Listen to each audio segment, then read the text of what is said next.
할렐루야. 오늘 또 하나님의 축복이 충만하게 넘치기를 축원합니다. 오늘은 5월 22일 주님의 날 주일입니다. 오늘 또 예배를 통해서 주님께 영광을 돌릴 때에 하나님께서 크신 은혜를 베풀어 주실 것입니다. 오늘의 묵상은 창세기 39장 1절에서 19절 말씀을 통해서 형통한 자가 되어 라는 제목으로 함께 묵상해 보도록 하겠습니다. 먼저 본문을 함께 보도록 하겠습니다. 음성으로 듣기를 원하시는 분은 아래 주소를 클릭해 주시기를 바랍니다. 1절입니다. 요셉이 이끌려 애굽에 내려가매 바로의 신하 친위대장 애굽 사람 보디발이 그를 그리로 데려간 이스마엘 사람의 손에서 요셉을 산이라. 2절. 여호와께서 요셉과 함께 하심으로 그가 형통한 자가 되어 그의 주인 애굽 사람의 집에 있으니 3절. 그의 주인이 여호와께서 그와 함께 하심을 보며 또 여호와께서 그의 범사에 형통하게 하심을 보았더라. 4절. 요셉이 그의 주인에게 은혜를 입어 섬김에 그가 요셉을 가정 총무로 삼고 자기의 소유를 다 그의 손에 위탁하니 5절. 그가 요셉에게 자기의 집과 그의 모든 소유물을 주관하게 한 때부터 여호와께서 요셉을 위하여 그 애굽 사람의 집에 복을 내리심으로 여호와의 복이 그의 집과 밭에 있는 모든 소유에 미친지라. 6절. 주인이 그의 소유를 다 요셉의 손에 위탁하고 자기가 먹는 음식 외에는 간섭하지 아니하였더라. 요셉은 용모가 빼어나고 아름다웠더라. 7절. 그 후에 그의 주인의 아내가 요셉에게 눈짓하다가 동침하기를 청하니 8절. 요셉이 거절하며 자기 주인의 아내에게 이르되 내 주인의 집안의 모든 소유를 간섭하지 아니하고 다 내 손에 위탁하였으니 9절. 이 집에는 나보다 큰 이가 없으며 주인이 아무것도 내게 금하지 아니하였어도 금한 것은 당신뿐이니 당신은 그의 아내이니라. 그런즉 내가 어찌 이 큰 악을 행하여 하나님께 죄를 지으리이까. 10절. 여인이 날마다 요셉에게 청하였으나 요셉이 듣지 아니하여 동침하지 아니할 뿐더러 함께 있지도 아니하니라. 11절. 그러할 때에 요셉이 그의 일을 하러 그 집에 들어갔더니 그 집 사람들은 하나도 거기에 없었더라. 12절. 그 여인이 그의 옷을 잡고 이르되 나와 동침하자. 그러나 요셉이 자기의 옷을 그 여인의 손에 버려두고 밖으로 나가매 13절. 그 여인이 요셉이 그의 옷을 자기 손에 버려두고 도망하여 나감을 보고 14절. 그 여인의 집 사람들을 불러서 그들에게 이르되 보라, 주인이 히브리 사람을 우리에게 데려다가 우리를 희롱하게 하는도다. 그가 나와 동침하고자 내게로 들어오므로 내가 크게 소리질렀더니 15절. 그가 나의 소리질러 부름을 듣고 그의 옷을 내게 버려두고 도망하여 나갔느니라 하고 16절. 그의 옷을 곁에 두고 자기 주인이 집으로 돌아오기를 기다려 17절. 이 말로 그에게 말하여 이르되 당신이 우리에게 데려온 히브리 종이 나를 희롱하려고 내게로 들어왔으므로 18절. 내가 소리질러 불렀더니 그가 그의 옷을 내게 버려두고 밖으로 도망하여 나갔나이다. 19절. 그의 주인이 자기 아내가 자기에게 이르기를 당신의 종이 내게 이같이 행하였다 하는 말을 듣고 심히 노한지라. 아멘. 19절까지만 봤습니다. 본문 요약은 이렇습니다. 요셉이 애굽의 친위대장 보디발의 집에 팔려갑니다. 그러나 여호와께서 요셉과 함께 하심으로 그가 형통한 자가 되어 그 집의 가정 총무가 됩니다. 보디발이 요셉에게 자기 소유를 다 위탁하니 여호와의 복이 그 모든 소유에게 미칩니다. 그리고 보디발의 아내가 요셉을 유혹하지만 그는 이를 거절하고 도망하는 내용입니다.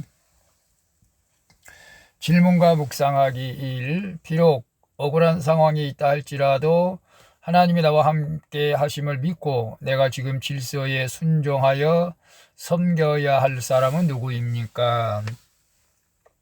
1절에서 6절 말씀에 보면 바로의 신하 보디발이 애굽의 노예로 팔려간 요셉을 사게 되죠. 하나님이 이 요셉을 통해 훗날 이스라엘 백성을 애굽으로 이주시키려는 계획이 있으셨기에 이 일은 하나님께 이끌려가는 사건이죠. 그렇게 내려간 곳에서 요셉은 하나님이 함께 하심으로 형통한 자가 됩니다. 그리고 하나님이 요셉을 위해서 보디발의 집에 복을 내리십니다. 지금 내게 맡겨진 것들을 청지기로서 잘 관리하면 하나님은 나에게 세상의 것을 맡기실 줄로 믿습니다. 그리고 나를 통해서 하나님이 계획하신 바를 이루어가게 될 줄로 믿습니다. 비록 억울한 상황이 있다 할지라도 하나님의 섭리 안에 있음을 인정하고 질서에 순종할 때 하나님이 범사에 형통하게 하신다는 사실을 믿으시길 바랍니다. 그래서 비록 억울한 상황이 있다 할지라도 하나님이 나와 함께 하심을 믿고 내가 지금 질서에 순종하고 섬겨할 사람은 누구입니까 했을 때 요셉은 사실은 내일 일을 우리는 알 수 없지 않습니까? 요셉은 너무나 억울한 거죠. 사실은 보디발의 집에 종으로 들어가기 때문에. 그러나 하나님이 요셉과 함께 하심으로 형통한 복을 내리신 것처럼 오늘 우리가 가정에서, 직장에서, 교회에서 혹 억울한 일이 있다 할지라도 하나님께서 나와 함께 하신다을 믿는다면 그 억울한 일을 통해서도 하나님께서는 나를 통해서 엄청난 큰 계획을 세우고 계신다는 사실을 우리는 믿어야 될 줄로 믿습니다. 저도 직장에서 많은 사람들에게 인정을 받고 있지만 제가 구조조정의 첫 번째로 낙인이 찍혔을 때는 깜짝 놀랐습니다. 하나님, 이제 내가 그만둬야 될 때입니까?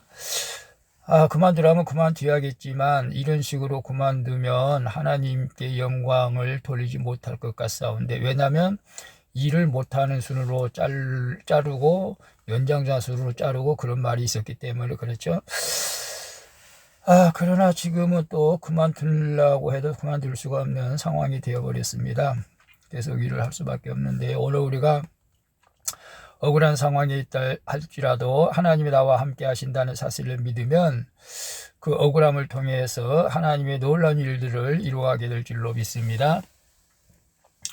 2번 봅니다. 하나님께 죄 짓지 않기를 결단하며 내가 피하거나 끊어내야 할 유혹은 무엇입니까? 7절에서 10절 말씀에 보면 친위대장 보디발의 아내는 요셉에게 날마다 동침하기를 청하며 그를 유혹하죠. 하지만 그는 주인인 보디발의 집안의 모든 소유를 자신에게 위탁했기에 어찌 이 큰 악을 행하여 하나님께 죄를 지으리까 하며 보디발의 아내의 유혹을 뿌리치죠. 보디발의 아내가 유혹할 때 요셉은 그와 함께 있지 않는 것으로 일단은 대처를 하죠. 이처럼 죄의 소원을 다스리고자 보지 말고 가지 말고 하지 말아야 할 일들이 있습니다. 악은 모양이라도 버리라고 말씀하고 있죠. 하나님께 죄를 짓지 않기를 결단하고 예배 자리를 사모할 때 유혹뿐만 아니라 내 죄와 중독도 끊어지게 될 줄로 믿습니다. 그래서 하나님께 죄 짓지 않기를 결단하며 내가 피하거나 끊어내야 할 유혹은 무엇입니까? 오늘 우리는 육신의 정욕, 안목의 정욕, 이생의 자랑에 대해서 끊임없이 우리를 미혹하고 유혹하고 있다는 사실을 우리는 인정해야 합니다. 그래서 죄 짓는 자리에 우리가 나아가지 않는 것이 참 중요한 것 같아요. 요셉이 보디발의 아내만 있을 때에는 결코 집안에 들어가지를 않았죠. 오늘 우리가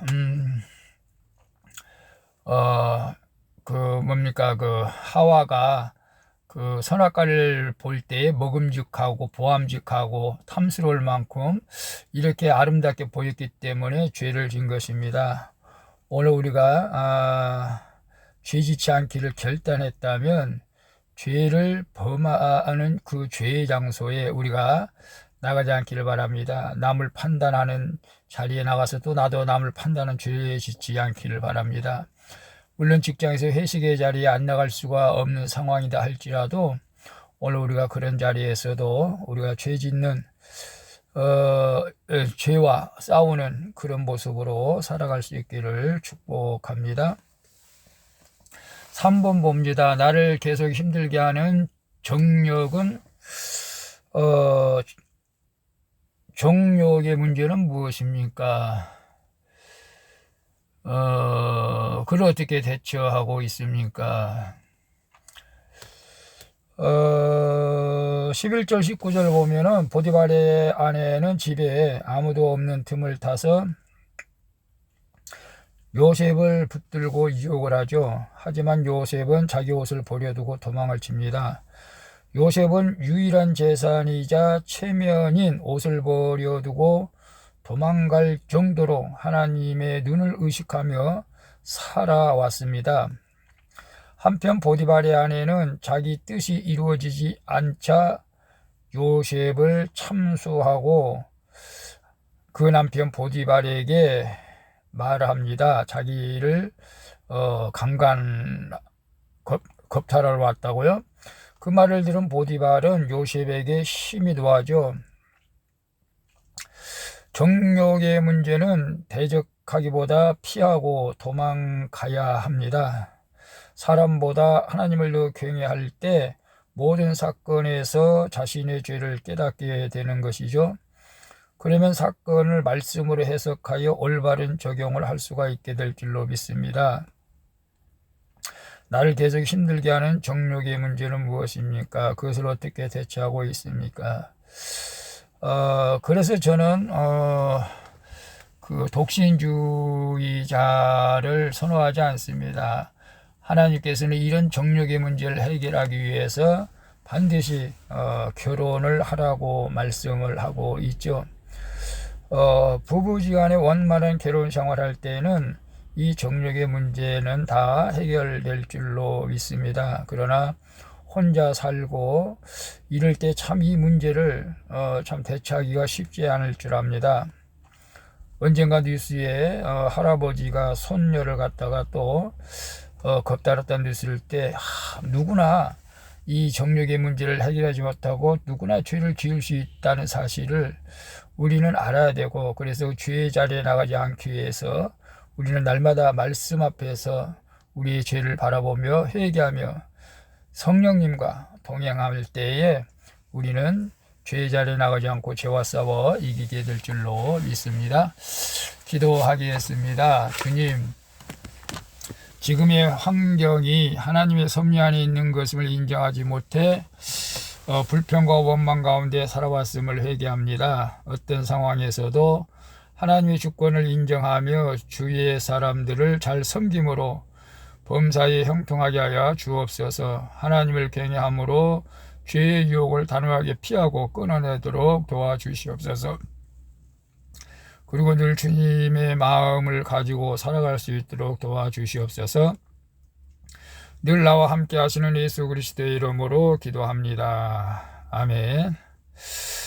찬송가 우리 424장 아버지여 나의 마음을 함께 찬양 부르고 마치도록 하겠습니다. 주님과 함께하는 복된 주일 되시기를 바랍니다.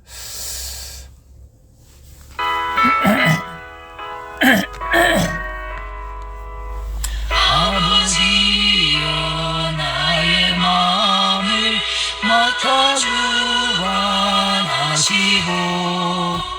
완악하고 교만한 것 변개하여 주소서. 온유하고 겸손하여 화평하게 하시고 망령되고 악한 일을 물리치게 하소서.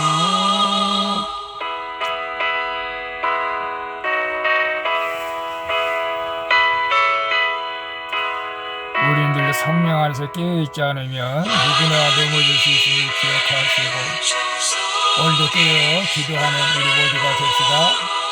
하시고 주의 사랑 주리 되어 나를 내어주소서 구세주